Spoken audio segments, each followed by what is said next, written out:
আসসালামু আলাইকুম সম্মানিত দর্শক, এই মুহূর্তে আমরা অবস্থান করছি কুমিল্লা জেলাধীন বরুড়া উপজেলার বরুড়া বড় হরিপুর গ্রামে।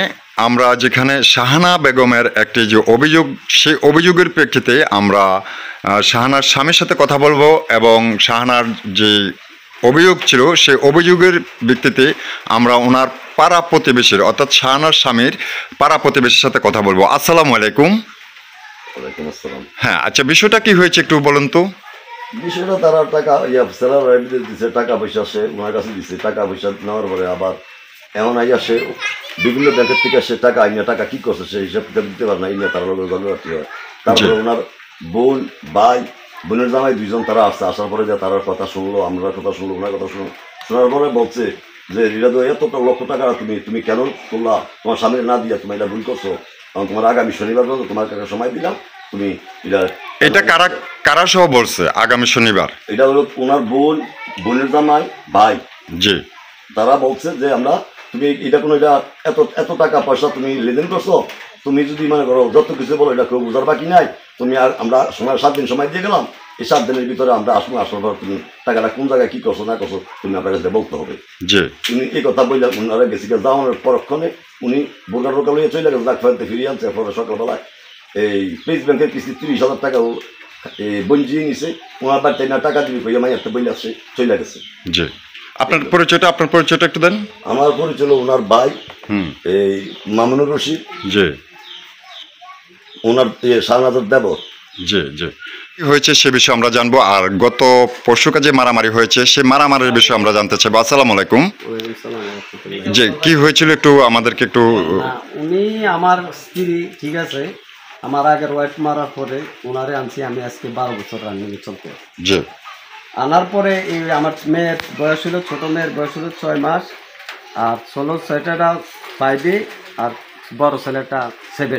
জি, উনি এসে হাতে করা তুলছে, মানুষ করছে, যাই করছে, আমরা ভালো জীবনে ভালো কাটতেছি। জি, এরপরে ওনারা যখন ছেলেরা বয়স বড় হয়েছে, হয়তো লেয়াফাড়া সাইডে দিতে আছে, এমন টাইমে সে বলছে যখন বাইরে থাকলে তো সমস্যা হইব, না হইলে বাইরে ফাটাইব। তো বাইরে ফাটানোর অবদান কিন্তু তারে, যে হয়তো 10 টাকা সে যাতে আনছে তারই অবদান আছে।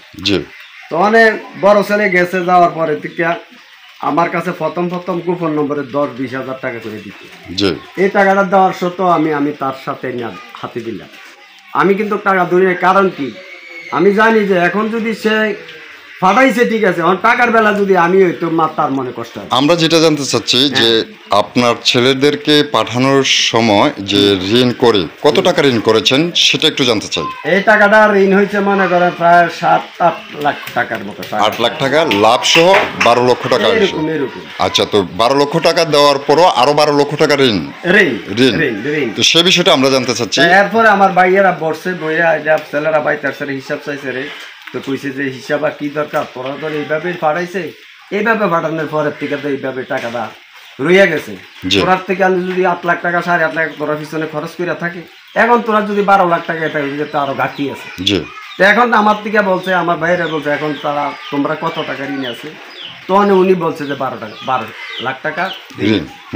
12 লাখ টাকা ঋণ থাকার শর্তে তখন কইলে যে ঠিক আছে আপনারা ঋণ করেন না, আমি আপনার 12 লাখ টাকা আমি যে কোনো ব্যবস্থা করে আমরা। এটা কে বলছে? আমার বড় ছেলে।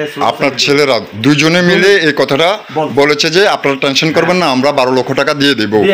হ্যাঁ, তার মধ্যে এরপরে গেছে বড় ছেলে, বড় ছেলের যাওয়ার পরে থেকে প্রথম মাসে পাঠাইছে 1,20,000 টাকা, যে পোলায় যাই না গেছে দেনা ফেনা আছে। 1,20,000 টাকা ওনার কাছে দিছে। ওনার কাছে দেওয়া নেই, ওনার কি করছে এই পর্যন্ত আমাকে কোনো জানায় না। পরবর্তী মাসে পাঠাইছে 1,10,000 টাকা, কিন্তু অ্যাকাউন্ট কার্ড নামে তার নামে। তো তাই উনি টাকাটা আনছে, উনি টাকাটা আইনা কি করছে ও আমার জানাই।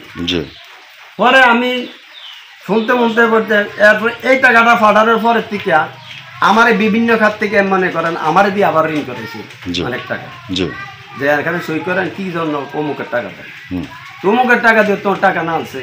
এর মধ্যে এখন আমাদের একটা যে প্রশ্ন, বা আমি আপনাকে একটা প্রশ্ন করতেছি, সবকিছু দেওয়ার পর মানে আপনার ছেলেরা সবকিছু ঋণ দেওয়ার পর টোটাল কত টাকা ঋণ ছিল? না না, প্রথম যাওয়ার পর দিতে শেষ। প্রথমেটা তো শেষ, এখনকার বর্তমানে এখন আরো 19 লাখ টাকা সে হিসাব দিতে আছে। তো এই 12 লক্ষ টাকা দেওয়ার পরও আরো 19 লক্ষ টাকা 5 লাখ টাকা কেন হিসাব না করলেন আপনারা 12 লক্ষ টাকা? এরপরে সে আবার এই ব্র্যাক ব্যাংকের থেকে 5 লাখ টাকা তুললে ওনার হাতে দিয়ে গেছে, যে 3 লাখ টাকা ওখানে এমনি এমনি। এগুলো নিয়ে আপনাদের সংসারে একটু এমনি না, আমার কাছে সে উনি যে বলে প্রতিদিন আমার সম্ভব যাইতে দোকানদারি করি আমি। আজকে 1 বছর আমার একটা এই যে আমি হার্টের কিডনি ডায়াবেটিসের রোগী, আমি একটা ট্যাবলেটও রাখ করে রাখাই না, শুধু এই কারণে যে টাকাগুলা কোথায় যায়। তোমার আমি বলতেছি তুমি টাকা কই দাও, কি আসো জানো, ওই জেলে দেওয়ার দরকার দিই। আচ্ছা, তো এটা নিয়ে খুঁটিনাটি হয়েছে। আচ্ছা, গত পরশুটা কি হয়েছে সেটা একটু বলুন। পরশুদিন সে একদিন বাইক ছিল না, জি, সকালবেলা যে আমারে বলতেছে আপনি কিস্তি টাকা দেন। কত কিস্তি টাকা আমি দিতাম? একখানো 30,000 টাকা, আর একখানো 20,000 টাকা, আর একখানো 15,000 টাকা, আর একখানো 10,000 টাকা, আর একখানো 10,000 টাকা। তো আমি কই তুমি এই টাকাগুলো আইনা কারে দিছো তুমি কও না। তুমি যে টাকাটা নিয়ে আমারে সই করাইয়া তুমি আমারে চেক দিয়া আমনে যাই কেন আমি টাকাটা উড়াইয়া নি। মানে এই কথাটা নিয়ে তো আপনার সাথে মানে আমি বলছি যে এই রে তুমি যে আমারে ক আমি এনে 200-300 টাকা দৈনিক দোকানদারি করি, এতে মাছ টাছ তরু তরকারি খাই, চাল ডাল খাই। আমারে তো তুমি এই কয়েক মাসে 1 বছরের ভিতরে 50টা টাকা দিয়ে কইতে পারো মাল আনে, তৈলে আমি এন থেকে টাকা কিস্তিটা দিতাম। ও টাকা আনো তুমি লেনদেন করলা, তুমি আমার দিয়া মানে আপনি এটাই বুঝাতে চাচ্ছেন টাকা যখন আনো ব্যাংকের থেকে হোক বা আমার ছেলেরা যখন পাঠায় ওই টাকার যখন হিসাব আমার কাছে দিচ্ছ না, হ্যাঁ আমি কেন দেবো? এটা হলো আপনার ভাষ্য, এটা হলো আপনার ভাষ্য। এটা নিয়ে টুকিটাকে এটা সে আমার কাছে বলছে আমি কি করো, প্রতি সোমবারে মঙ্গলবারে সকালে দিয়ে সে কয় 1 দাগে 18, এগুলা কোনো আমার জানাই উঠে নেই, এটা আমার সিগনেচারও নেই। 1 দাগে উঠেছে এই 1850 টাকা প্রতি মাসে, আরেক দাগে উঠেছে আপনার 2600 টাকা। টাকার অঙ্কটা